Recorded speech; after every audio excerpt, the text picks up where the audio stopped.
राग द्वेष से प्रेरित होकर जीव अपनी भरपेट मनमानी कर बैठता है।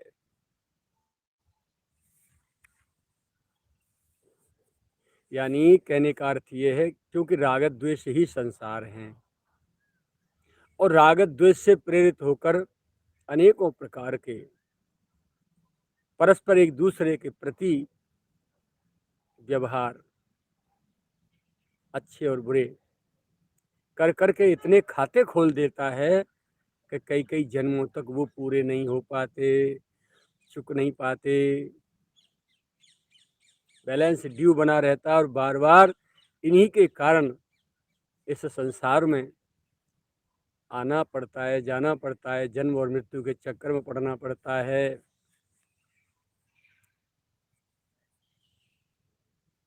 तब फिर परमात्मा को विवश होकर न्याय की कलम चलानी पड़ती है।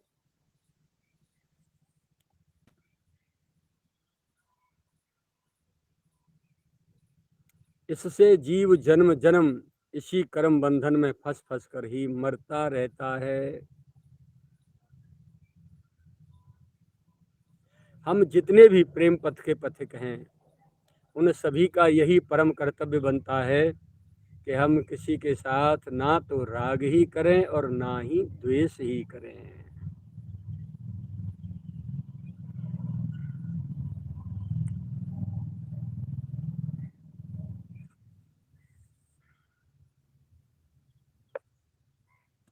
सबके साथ स्नेह का व्यवहार ही करें। स्नेह में और राग में अंतर है भैया।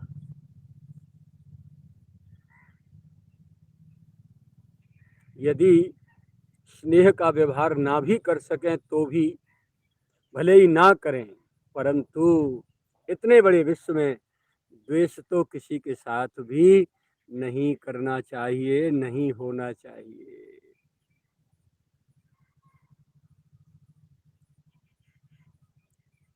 और बादल फटते हैं वहाँ जहाँ अपने मन बुद्धि का प्रयोग करते हैं। अपने मन बुद्धि की खोटी तिकड़ में जब हम प्रयोग करते रहते हैं, लगाते रहते हैं तो कितनी सोच हो सकती है, इतनी छोटी सी, और सारे विश्व को नापना चाहते हैं। सातों द्वीप नवखंड, सातों समुद्र, सातों पर्वत, सभी को इतनी सी छोटी बुद्धि में सबको नापना चाहते हैं। अहंकार कितना प्रबल, बाप रे, देखते ही बनता है।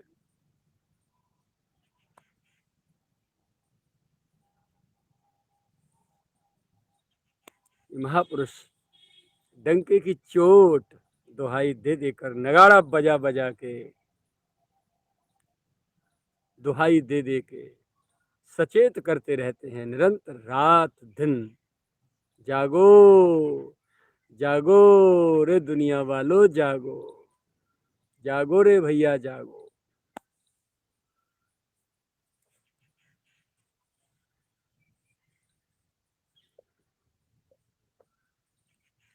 हम जितने भी प्रेम पथिक के पथिक हैं, उन सभी का यही परम कर्तव्य बनता है कि हम किसी के साथ ना तो राग ही करें, ना द्वेष ही करें, सबके साथ स्नेह का व्यवहार ही करें। यदि स्नेह का व्यवहार ना भी कर सकें तो भले ही कोई बात नहीं, परंतु इतने बड़े विश्व में द्वेष तो किसी के साथ भी नहीं होना चाहिए, खाता नहीं खुलना चाहिए।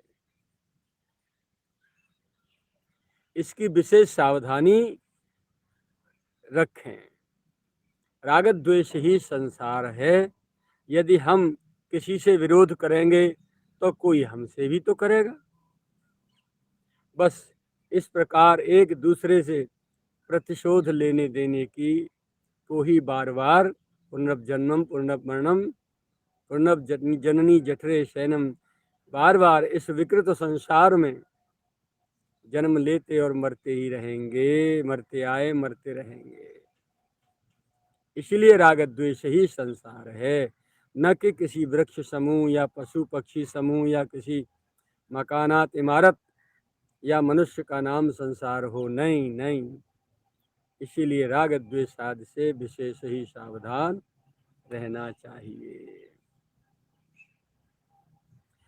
भजन का फल कोई सांसारिक भौतिक संपदा या सुखों की वृद्धि हो जाना नहीं है।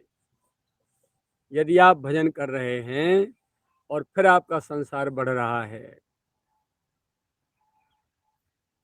तो आप ये न मान लें कि आपका भजन बहुत अच्छा चल रहा है। भजन का फल तो भजन में रुचि, उत्तरोत्तर प्रतिक्षण प्रीति, उत्साह, श्रद्धा, विश्वास, प्रेम, अनुराग भगवान के श्री चरणों में और नाम जप में निष्ठा। और आज जितना भजन हो रहा है इससे ज़्यादा भजन और कल को हो। और फिर ऐसा लगे कि कोई पास में बैठ गया, कोई देखे, कोई आए बात करे, मेरे को अच्छा नहीं लग रहा, सुहावे नहीं, सच्चाई से, नाटक नहीं भाई, सच्चाई से। किसी का संग भी न सुहाए, नितांत एकांत किवाड़ बंद करके प्रियतम को रिझाने के लिए बस जी है नाम जब लोचन नीरू, निरंतर धारा बह रही है। तो वो जो है भजन का फल है, ये भजन का फल नहीं। अब ऐसा भजन हो कि निरंतर न जीव से नाम का तार टूटे, न आंखों से आंसुओं की धारा टूटे। ऐसा भजन हो, इसके लिए सारी की सारी व्यवस्थाएं हमको करनी होंगी। सबसे पहले तो अपनी इच्छाएं समाप्त करनी होंगी, क्योंकि इच्छा, संकल्प, कामना, रुचि अपनी जब हमारी बनी रहेगी, दूसरों से अपेक्षा बनी रहेगी, उसकी पूर्ति नहीं होगी तो उनसे राग द्वेष होगा। तो सबसे पहले तो इच्छा शून्य हो जाए, एकदम निरीहता आ जाए। दूसरा, जो इसमें बाधक हो अपनी शक्ति सामर्थ्य के अनुसार उसे त्यागते जाएं। गुरु गोविंद का आश्रय लेकर के अपनी शक्ति से उसका त्याग करते जाएं। शरीर से न हो सके तो कोई बात नहीं, लेकिन मन से तो त्याग करना अपने हाथ की बात है। शरीर से तो प्रारब्ध, क्योंकि शरीर जो प्रारब्ध के बंधन में बंधा है, प्रारब्ध से जुड़ा है, तो इसको तो बाहर से भोगना ही होगा, जो भी कुछ है भोगते रहिए। लेकिन मन से तो प्रारब्ध नहीं जुड़ा। मन तो स्वतंत्र है, सर्वतंत्र स्वतंत्र है।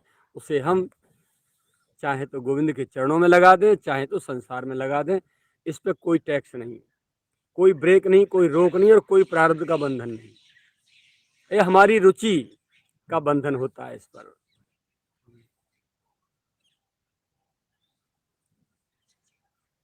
हमारी स्वयं की रुचि पर डिपेंड करता है, निर्भर करता है कि हम किस चीज को चाहते हैं, भगवान को या संसार को।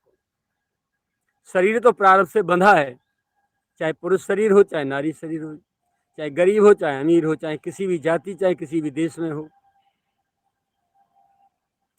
ये तो प्रारब्ध से बाहर जा ही नहीं सकता, इसे तो भोगना होगा हर संभव। लेकिन यदि आप अपने आप को बचाते हुए ले जा रहे हैं, जहां आंख निकालने की जरूरत पड़े वहां आंख निकालो, और जहां आंखें नीची करके नम करके निकल के यदि आपका भजन बनता हो तो ऐसे बच के निकल जाओ। कुल मिला के लक्ष्य है, दृष्टि है भजन पर, चाहे जैसे भी हो। नाग वाली फुसकार भी मारो, काटो मत, लेकिन फुसकार मारना सुरक्षा के लिए, भजन के लिए परमावश्यक है।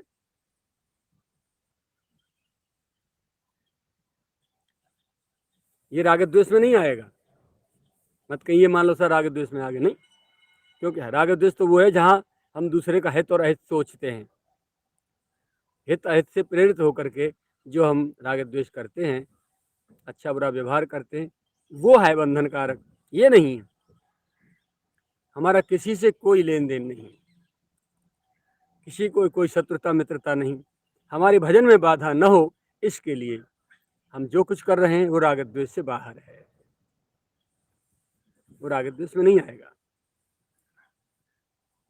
फुसकार मारो, बचा ले जाओ अपने आप को और भजन सुरक्षित कर दो। देखा ना कितने साधु ऊपर से अखड़ी स्वभाव के दिखाई देते हैं, टेढ़े टेढ़े बोलेंगे, सबसे पास नहीं आने देंगे। इसका मतलब ये थोड़ी है संसार से द्वेष कर रहे हैं, नहीं। संसारी उनके पास आकर के अपने दुखड़ा रोना, अपने दुनिया भर के प्रारब्धों की कहानी सुनाना, संसार की चर्चा करना, ये सब नाटक कर करके उनका भजन विक्षेप करे, इसके लिए, इसके बचाव के लिए वो संत जो ऐसा बाहर से स्वरूप दिखाई करते हैं, आप पास नहीं आने देते। और मेरे जैसे तो भैया मूर्खानंद है ही है, सबको गले से लगा लेते हैं चाहे कोई ही हो, चिकने घड़े हैं, कोई कुछ भी कहो टेस्ट करते जाओ चुपचाप हल्का सा टेस्ट लगाओ, कितनों करंट है यहाँ में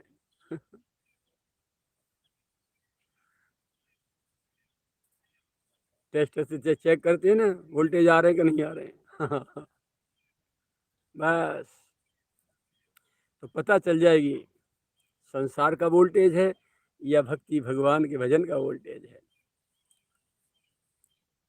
अपने अपने परीक्षण की विधियां हैं, तो संत अपने आप को बचाते हैं, आगे बढ़ाते ले जाते हैं, कुल मिला के राग द्वेष से रहित रहते हैं। उनके जीवन में राग द्वेष कहीं कभी प्रवेश नहीं कर पाता।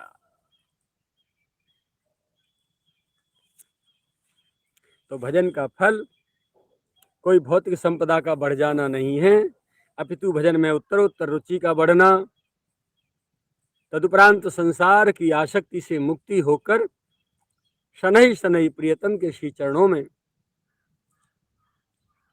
रति अनुरति अनुरक्ति होते हुए उनके प्रेम सिंधु में डूबते जाना, धीरे धीरे उतरते जाना भीतर गहराई में, ये भजन का फल है।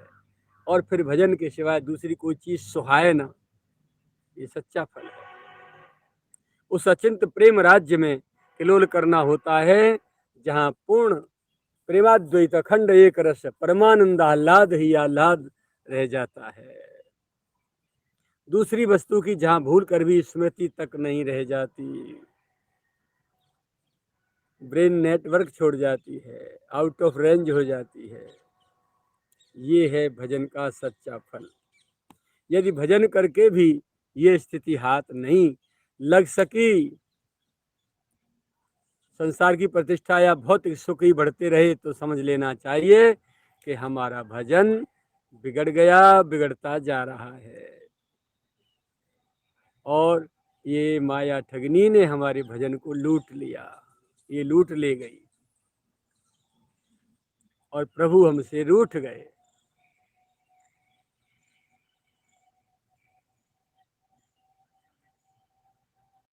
गए काम से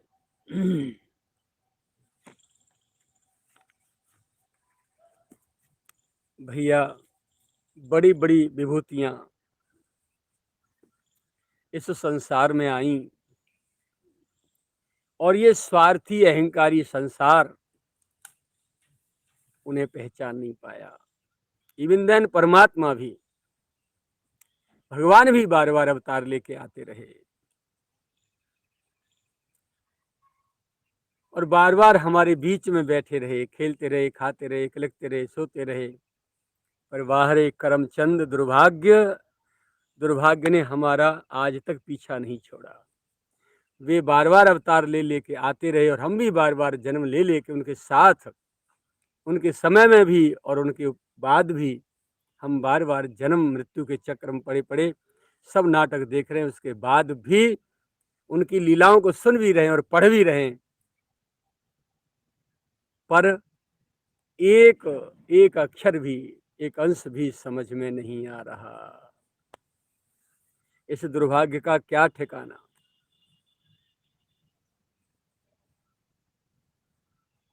भौतिकता इतनी हावी हो चुकी है, विकार इतने ऊपर हावी हो चुके हैं कि उनके जाल से जन्म पर जन्म लेने के उपरांत भी निकल नहीं पा रहे।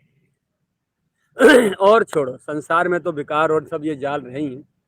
संतों के पास रहकर भी, संतों के पास आ जा करके भी इस जाल से निकल नहीं पा रहे।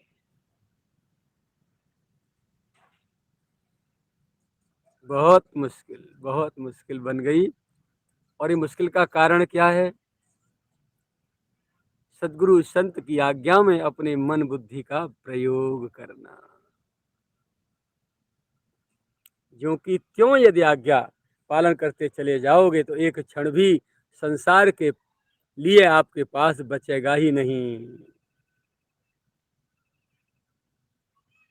एक क्षण नहीं।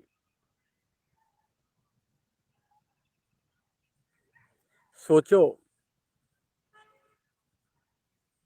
समझो, अच्छी तरह विचारो,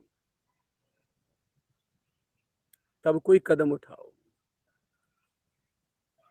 सत्कर्म हो या न हो, पर अपराध से बचते रहना। जब तुमसे खुद भजन नहीं हो पा रहा है तो किसी भजनानंदी साधु की, संत की, महात्मा की भजन क्रिया में विघ्न कारक मत बन जाना प्यारे, अपने स्वार्थ के कारण। यदि किसी संत की, साधक की, भजनानंदी भगवान की भक्त की भजन क्रिया में यदि आप बाधक बने, कोई संत आपको बुलाने नहीं जा रहा है कि आप हमारे घर आइए और हमसे बात करिए और हमारा भजन छुड़ाइए।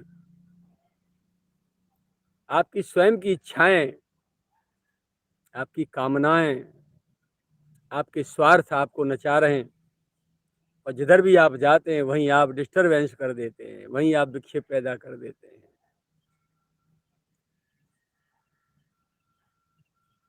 सावधान मेरे प्यारे, परमात्मा का तमाचा इतना भारी है, हल्का सा देगा ना, हल्का सा। हिरणाक्ष से बड़ी तो तुम भारी पहलवान तो हत नहीं हो।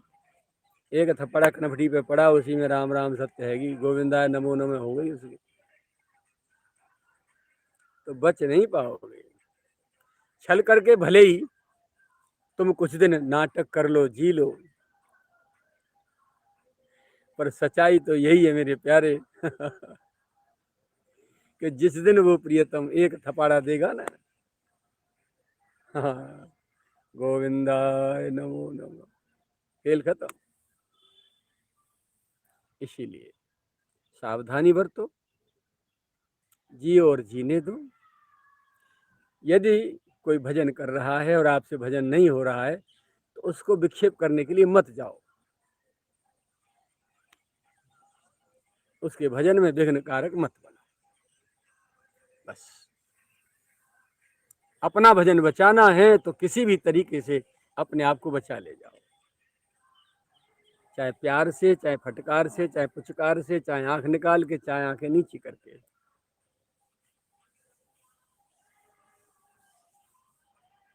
अपने भजन के विघ्न को पार कर जाओ बस, चाहे दांत निकाल के, चाहे दांत दिखाए के। सदगुरुदेव भगवान की